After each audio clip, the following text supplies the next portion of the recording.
Ni hao! Siamo le chef Mulan e oggi nella cucina giallo zafferano faremo insieme i wonton fritti, Zha Huntun. Sono super croccanti, leggeri e vedrete che ve ne innamorerete.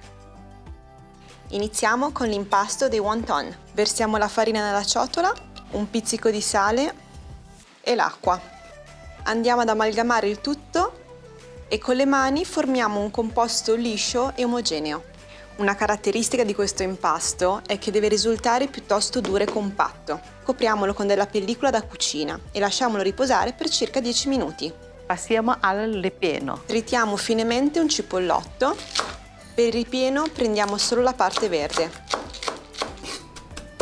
Lo uniamo alla carne macinata.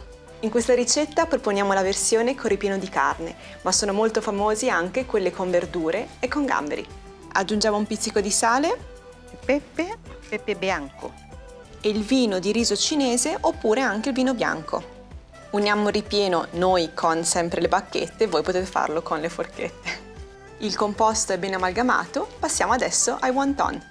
Spolveriamo un asse di lavoro con un po' di farina, riprendiamo l'impasto che avevamo messo da parte e lo stendiamo con un mattarello il più possibile. La sfoglia dovrà essere molto sottile e il metodo tradizionale era tramite il mattarello, ma ad oggi si può usare anche una macchina sfogliatrice.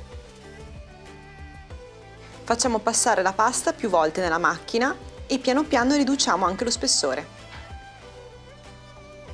È importante creare tanti strati e aggiungere sempre un po' di farina per indurire ulteriormente l'impasto.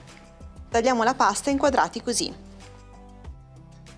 Ora facciamo il ripieno. La parte più difficile? Sì. Tenendo la sfoglia sul palmo della mano, inseriamo un po' di ripieno al centro. È importante che il ripieno non sia troppo, altrimenti il raviolo potrebbe rompersi, e spalmarlo per bene col cucchiaio. Procediamo con la chiusura e aggiungiamo un pizzico di acqua. Premendo con le dita chiudiamo il wonton. L'olio è bello caldo, possiamo adesso friggere i wonton.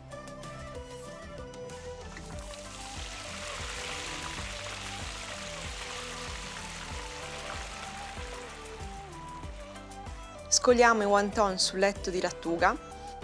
Ora che sono caldi e croccanti, gustiamoli accompagnati da salsa agrodolce o piccante. 好吃